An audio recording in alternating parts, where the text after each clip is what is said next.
नमस्कार दोस्तों, मैं कुलदीप चारण स्वागत करता हूं स्टेनो स्टेशन के इस नए प्लेटफॉर्म पर, जिसमें मैं आज आपके लिए लेके आया हूं शब्द चिन्ह। शब्द चिन्ह वो है, देखिए अपने वाक्य के अंदर पहले भी मैं आपको बता चुका हूं कि वाक्य के अंदर बिना कई शब्दों के अपन वाक्य को पूरा नहीं कर सकते। तो वैसे कई चीज़ें हैं, उनको संकेत लिपि में फिक्स कर दिया गया है, जिनके ऊपर किसी भी प्रकार का कोई रूल काम नहीं करता है। और अपन चलो आज शब्द चिन्ह लिखते हैं। पहले लिखेंगे देखो कहाँ, ठीक है। यहां पर कहां आपको सही नहीं दिख रहा है, चलो इसको आगे की ओर लिखते हैं। कहां बाद में लिख देंगे, पहले लिखते हैं जहां। तो आपको ज बनाना है और इसके अंदर ऐसी आकृति बाहर की ओर निकाल देनी है। फिर देखिए तहां, तो आपको पहले क्या बनाना है, तय बनाना है और एक आकृति बाहर की ओर आप निकाल दोगे। फिर आपको बनाना है यहां, तो आपने ये बनाया और आकृति, मतलब जो पहला है वो बनाना है, उसके बाद में आपको एक ऐसी आकृति बाहर की ओर निकाल देनी है। उसी प्रकार वहां में भी अपन ऐसा ही करेंगे कि आपको वह बनाना है और बाहर की ओर एक हल्का सा डैश लगाकर निकाल देंगे। तो क्या बना ये, वहां। एक लिख देते हैं अपन यहां पर कहां, ठीक है। ये क्या लिखा और बाहर की ओर अपन ने निकाल दिया, ठीक है। नीचे वाले में लिख लेते हैं, इजीली समझ में आएगा अपने। ये हो गया अपना जहां, तय से करने पर तहां, ये से करने पर यहां, वैसे करने पर वहां। अब देखिए यदि दाम, यदि दाम का अपना शब्द होगा फिक्स, एक द की आकृति बनाएंगे ऊपर की ओर, ठीक है, वो काम करेगी यदि दाम का, ठीक है। कहीं पर अगर यदि नाम आ जाए तो भी आपको यही शब्द यूज में लेना है, और दाम आ जाए तो भी आपको यही शब्द यूज में लेना है। आगे का है दे, देना, देता, ठीक है। इसी दे को अगर सेकंड स्थान पर यानी लाइन पे टच करके अपन लिख देते हैं तो ये बन जाएगा दे, देना, देता, ठीक है। आगे का शब्द है दीन, दी, दिया। इसको अगर काट कर लिख देंगे थर्ड स्थान पर तो ये बन जाएगा अपना दीन, दी, दिया। कैसे, जैसे ये लाइन होगी आधा रेखा, तो अपने को इसको काट कर यूं लिखना पड़ेगा, ठीक है। दान, अब देखिए ये आपको द बनाना है और इसके अंदर एक अंदर की ओर ऐसा मोड़ देना है, ठीक है। तो ये बन गया दान। और ये अपना कहां था, पहले वाला, ठीक है। जैसे कि कहां था तो कै हल्का होता है, तो उसी प्रकार कै भी हल्का होगा, आगे की ओर है बना देना है। तहां के अंदर तय हल्का होता है, ये हल्का होता है, वह हल्का होता है, जबकि ज होता है वो अकेला गहरा होता है, तो ज लिखेंगे अपन गहरे की ओर से। फिर आता है आपके आगे आएंगे, इसके अंदर कॉमन क्या है, ग कॉमन है। ग क्या होता है अपना, गहरा होता है। अगर ग गहरा होता तो ग के अकॉर्डिंग अपन इसको लिखेंगे। ऊपर की ओर अगर अपन ग की आकृति को लिख देते हैं तो वो काम करेगा आगे आएंगे। बाद में है गया, गई, गए सेकंड स्थान पर, ठीक है। तो इसको नीचे की ओर लिख देंगे, वही पूरा ग की सी आकृति बन जाएगी। तो ये काम किसका करेगा अपने, गया, गई, गए, ठीक है। आगे है गाय, आपको वही गाय की आकृति बनानी है और एक हल्का सा यूं डैश निकाल देना है, जैसे ये दो की सी आकृति होती है उसका विपरीत। बाद में होता है बाद, बै को ऊपर की ओर लिखेंगे तो बन जाएगा आपका बाद। बड़ा, बड़ी, बड़े, अगर इसको सेकंड पे लिख देंगे लाइन पे टच करके तो बन जाएगा बड़ा, बड़ी, बड़े। बाद में है बहुत बुरा, तीसरे स्थान पर इसको काट कर रख देंगे तो ये बन जाएगा बहुत बुरा। आगे की शब्द है बात, ठीक है, तो ये बन जाएगा बात, ठीक है। तो क्या बना, बाद, बड़ा, बड़ी, बड़े, बहुत बुरा और ये बात। अब बहुत आगे है बुरा, तो आप ये बुरा का बुरी भी बन सकता है, बुरी भी इसी अकॉर्डिंग लिखेंगे, ठीक है। आगे बढ़ते हैं तो आता है अतः, अति। अब देखिए यहां पर कॉमन था अपने द, यदि दाम, द आया, इनमें भी द आया, इनमें भी द आया, आगे दान में भी द है। अब इनके अंदर क्या करना है, तो अपन ने द लिख दिया है तो ये अपनी आकृति कैसी रही, गहरी रही, तीनों आकृतियां।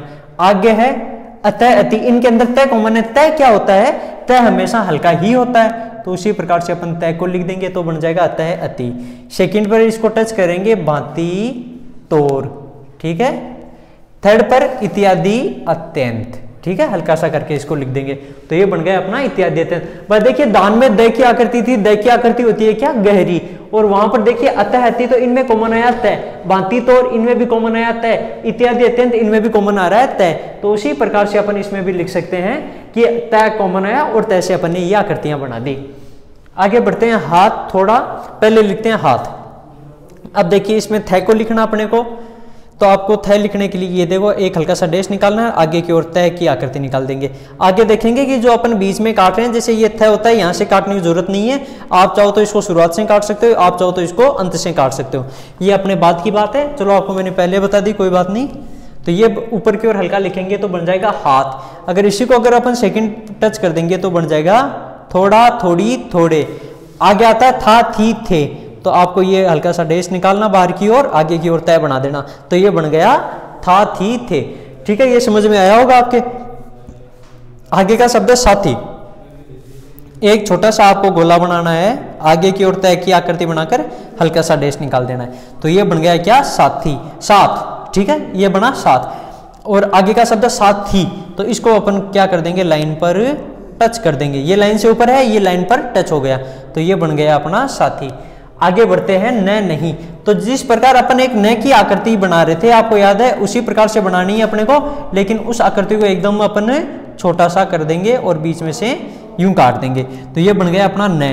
पहले स्थान पर लिखा तो न, और नीचे की ओर सेकंड स्थान पर लिखा तो नहीं, सेम आकृतियां होगी, बस अपने स्थान का फर्क रखती है। पेशा, पेशा, पशु, ये देखिए तीनों शब्द ही सेम है। तो इनके अंदर देखिए पहले आदमी पैसे लगाता है अपना व्यवसाय करने के लिए, ये पैसा है व्यवसाय के लिए, पहला अपना पैसा लगाता है व्यवसाय के लिए। और जब उसके अंदर जानते हो मनुष्य की ये शुरुआत से ही रही है कि अगर उसके पास ज्यादा पैसा हो गया तो एक पशु की भांति व्यवहार करता है। तो पहले आदमी पैसा लगाएगा, फिर उसे एक अच्छा पेशा बनाएगा अपना, और फिर जब अच्छी उसके इनकम हो जाएगी तो उसकी प्रवृत्ति पशु के समान हो जाएगी। ठीक है, तो इसी प्रकार से लिखते हैं अपन। ये हल्की सी एक यूं आकृति बनाई, आगे स लिख देंगे। अगर इसी को अपन सेकंड पर टच कर देंगे तो बन जाएगा पेशा। और पशु क्या होता है सबसे नीचे, तो ये बन गया पशु। पशु की आकृति तीसरे नंबर पर नीचे की ओर आ जाएगी। अब देखिए आप, इनके अंदर देखिए सब में कॉमन क्या है, पै कॉमन है, तो अपने को पै से इनकी आकृति बनानी है। पै को अगर अपन एक काम करेंगे ऊपर की ओर लिख देंगे तो ये काम करेगा आप। पहला, पहले, इनमें भी पै कॉमन है, सेकंड पर टच कर दो काम करेगा पहला, पहले। और यद्यपि, पीछे, इनमें भी पै कॉमन है, थर्ड नंबर पर अगर आप पै को लेके जाते हो तो ये बन जाएगा यद्यपि, पीछे। अब देखिए इनके अंदर अपने ग का अर्थ होगा गहरी और है का अर्थ होगा हल्की, तो आप इनके अंदर ध्यान रखिए, मैं साथ साथ लिख देता हूं। ये अपनी आकृति क्या होगी, गहरी होगी। तय देखिए हल्का होता है तो ये आकृति अपनी हल्की होगी, ये अपनी हल्की होती है तो ये भी हल्का हो जाएगा। वह अपना हल्का होता है तो ये आकृति भी हल्की हो जाएगी। यदि दाम, दे क्या होता है, गहरा होता है, तो इसको अपन क्या करेंगे, गहरी लिख देंगे। दे, देना, देता, ये भी क्या होगा अपना गहरी आकृति। दीन, दी, दिया, ये भी अपनी गहरी आकृति हो जाएगी, ये भी अपनी गहरी आकृति हो जाएगी। कहाँ, ये अपनी हल्की आकृति हो जाएगी। इसी प्रकार से ग है तो ग कैसा होता है अपना, गहरा होता है, तो ये आकृति भी कैसी होगी अपनी, गहरी। यह आकृति भी अपनी कैसी हो जाएगी, गहरी हो जाएगी। यह आकृति भी कैसे हो जाती है, गहरी हो जाती है। बाद, ये भी आकृति अपनी गहरी। बड़ा, बड़ी, बड़े, ये भी आकृति अपनी गहरी। बहुत बुरा, इनमें बै कॉमन आया, बै कैसा होता है, गहरा होता है। बात, इसमें भी देखिए ग कॉमन, ये बै कॉमन है, बै गहरा होता तो गहरी हो जाए। अतः, अति, इनके अंदर क्या होगा, हल्की होगी ये आकृतियां, क्योंकि तय कैसा होता है, हमेशा हल्का होता है। ठीक है, अब अपना आता है हाथ, ये भी अपना हल्का हो जाएगा, ये भी अपना हल्का हो जाएगा, ये भी अपना हल्का हो जाएगा, ये भी अपना हल्का हो जाएगा, ये भी अपना हल्का हो जाएगा, ये भी आकृति हल्की हो जाएगी, ये भी आकृति हल्की हो जाएगी, ये भी आकृति हल्की, ये भी आकृति हल्की, और ये भी आकृति अपनी हल्की। ठीक है, उसी प्रकार से आपके अंदर ये भी आकृति अपनी हल्की, ये भी आकृति अपनी हल्की, और ये भी आकृति अपनी हल्की हो जाएगी। तो इस प्रकार से आज अपन ने शब्द चिन्ह कंप्लीट किए हैं। आशा करता हूँ जो भी मैंने आपको पढ़ाया आपने उसको अच्छी तरीके से समझा होगा। धन्यवाद।